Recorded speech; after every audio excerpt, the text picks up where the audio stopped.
네, 안녕하세요. 예스맨입니다. 항상 구독과 좋아요는 저한테 힘이 많이 되고요. 소중한 시간을 쪼개서 광고 한 편씩이라도 끝까지 봐주시면 정말 깊이 감사드리겠습니다. 그리고 제 영상의 속도가 마음에 들지 않으신 분들은 영상 상단 또는 하단에 속도 조정기가 있으니 잘 참고하셨으면 좋겠습니다. 네, 오늘의 주제는요. 비트코인이 8월달 기준으로 해서 과연 등락폭이 어느 정도가 발생했는지에 대해서 한번 알아보는 시간으로 또 준비를 했으니 재미있게 봐주셨으면 좋겠습니다.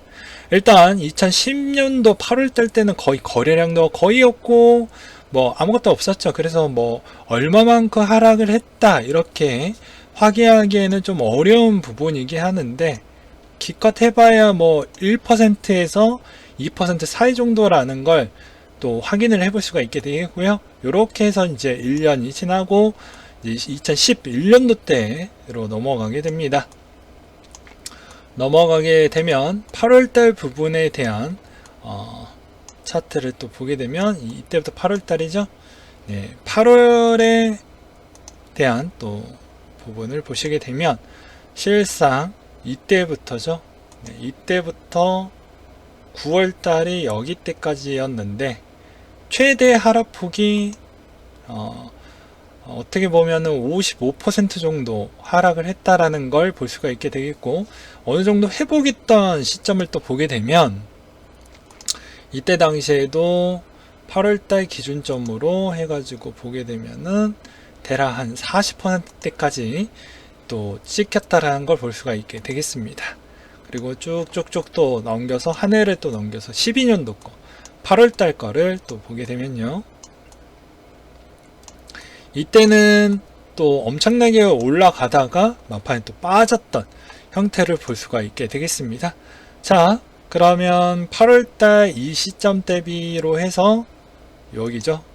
네, 최고점 대비해서 9월달까지 해가지고 뽑게 되면 제일 많이 하락했었을 때가 50%대까지 나와줬고, 회복했던 시점까지를 보게 되면 36% 하락을 또 보여줬던 시점이 있었구나 라는 걸 여기에서도 알 수가 있게 되겠습니다. 또 한 해를 또 넘겨서 한번 보도록 하겠습니다. 이번에 2013년도 때 드디어 거래량도 어느 정도씩 조금씩 많이 생기기 시작을 하면서 이제 보게 되는데요. 이때 8월달 거에 대한 변동폭을 좀 보도록 하겠습니다. 이때는 또 올라가는 형태를 또 볼 수가 있게 되겠네요. 올라갔던 패턴이 8월달 이 시점 대비로 해가지고 실제 저점과 고점을 보게 되면 다시 한번 찍어 보도록 하겠습니다. 저점과 고점을 보게 되면은 실제 올라갔던 패턴이 대략 47% 상승했던 효과를 또 볼 수가 있게 되겠고요. 또 한 해를 넘겨서 2014년도 때부터, 물론 14 시즌 전 때까지는 거래량이 만족할 정도까지는 아니었기 때문에 생각보다 뭐 그렇게 뭐 자료로 쓸만한 정도까지는 아니다 라고는 볼 수는 있습니다. 그냥 참고하시라고 그냥 과거 대비부터 지금까지 설명을 드리는 부분이고요. 2014년도 때도 엄청나게 좀 힘들었던 패턴이 나왔죠. 그것으로 인해서 좀 고생을 많이 하셨는데, 이때 2014년도 때 8월 시점에 대한 또 범위가 어느 정도만큼 또 등락폭이 있는지 또 보게 되면요, 요때입니다.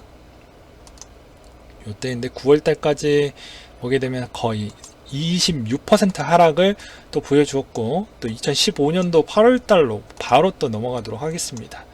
보게 되면은 8월달에도 보게 되면은 되게 등락폭이 은근히 꽤 많았네요. 네, 보게 되면 여기에서 최하 꼬리표까지 하면 30% 하락을 보여주었고, 평균치 회복 구간 때까지 돌아와서 보게 되면은 20%에서 좀 종료가 되었다 라는 걸 또 알 수가 있게 되겠습니다. 또 한 해를 넘겨서 2016년도 8월달 때를 또 보게 되면은 네, 이상하게 절묘하게 8월달 때 많이 밀렸네요.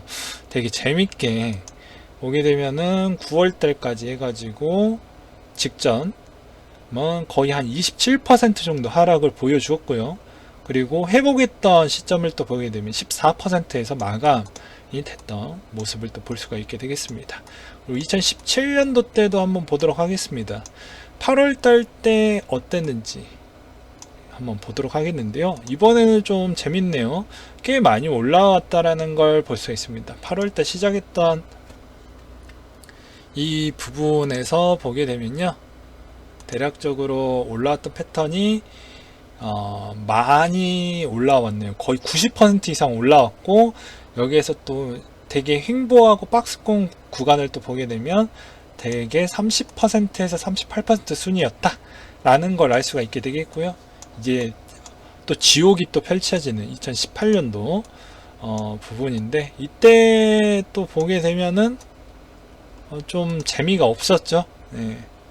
그래서 시작점은 이점이니까 이때부터 9월 때까지를 또 뽑게 되면은 되게 최저점은 거의 22%, 그리고 횡보 구간 때는 13%, 그리고 최고점 랠리를 보았을 땐 거의 3% 정도, 마이너스 3% 정도는 나왔네요.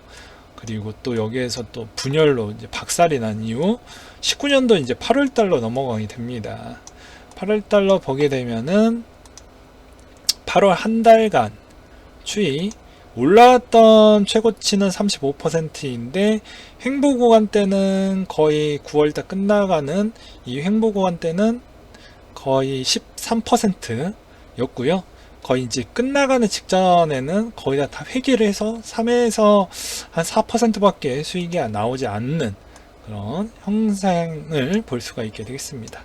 지금의 2020년도 이제 8월달 때를 첫 시작하는 단계가 이제 시점이 만들어지게 되겠는데요. 이때까지 올라왔던 시점은 딱 한 번밖에 없었고, 대부분 한 달 동안 올라가다가 거의 다 많이 빠지는 형태를 보여주었기 때문에 이런 시점에 대한 내용도 자세하게 잘 기억을 해 두시면 좋을 것 같습니다.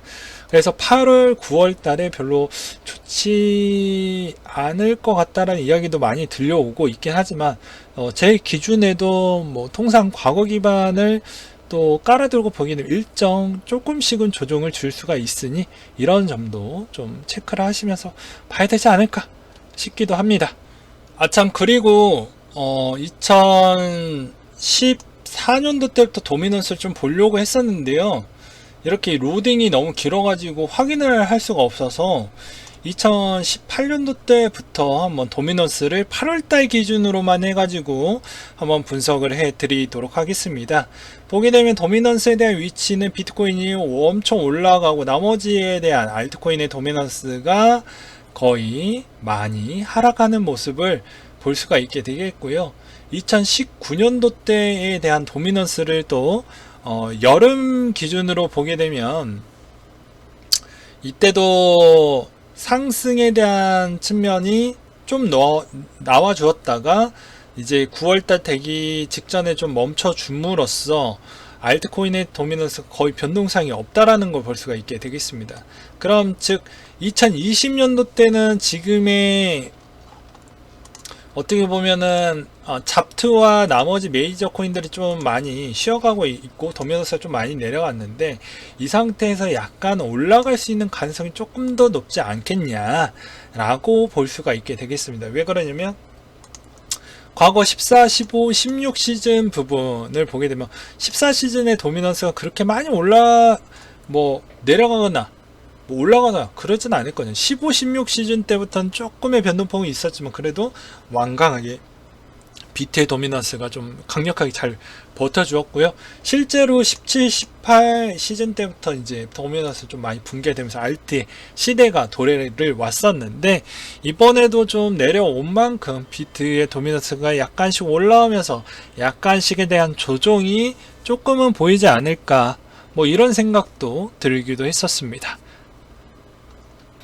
네, 그리고 8월달에 아이셔 스케줄을 다시 한번 제가 정리를 해서 설명을 드린다고 하면, 이더리움의 8월 4일 이더에 멀티 클라이언트의 일정이 잡혀져 있고요.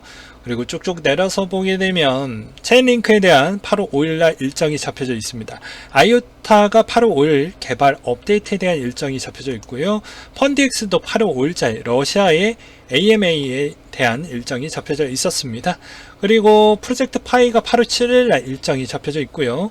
쭉쭉 내려서 보게 되면 EOS, BSN, 퍼블릭 블록체인 해가지고 여기에 뭐 이더리움, 뭐 테조스, 그리고 뭐 우리가 알고 있는 뭐 네오 뭐 등등 6개 코인들이 그렇게 잡혀져 있고요. 그리고 아더에 대한 일리즈가 2.32 버전이라고 해서 11일날 일정이 잡혀져 있습니다. 그리고 쭉쭉 내려서 넥소의 배당금이 15일날 잡혀져 있고요. 트론의 소식이 17일날 저스트 스왑에 대한 출시가 잡혀져 있습니다.